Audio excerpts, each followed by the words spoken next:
Hey church, this is Heather here, and I'm going to be bringing you your daily Devo. So today we're going to be taking a look at Romans chapter 4, verses 1 through 12, and we're talking about Abraham being justified by his faith. And so I want us to take a look at the first few verses here. And so it says, "What then shall we say that Abraham, our forefather, according to the flesh, discovered in this matter?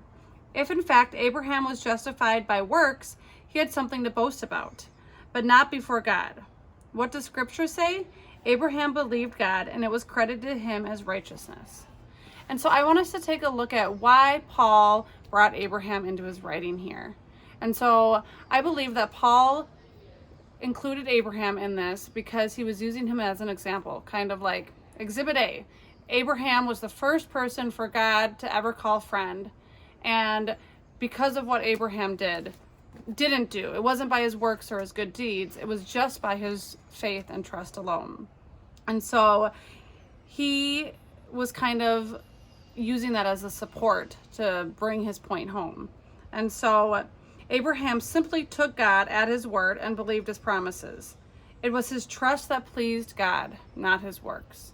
And so I want us to remember that today, that all too often Christians think that if they're doing the right thing, if they are doing great for their neighbors, loving people well, serving well. Maybe they serve at church on Sundays. Maybe they go to church on Sundays, but they're not truly believing and having faith in the one true thing, which is Jesus died on the cross for our sins. And that's the only thing that's going to bring us to heaven.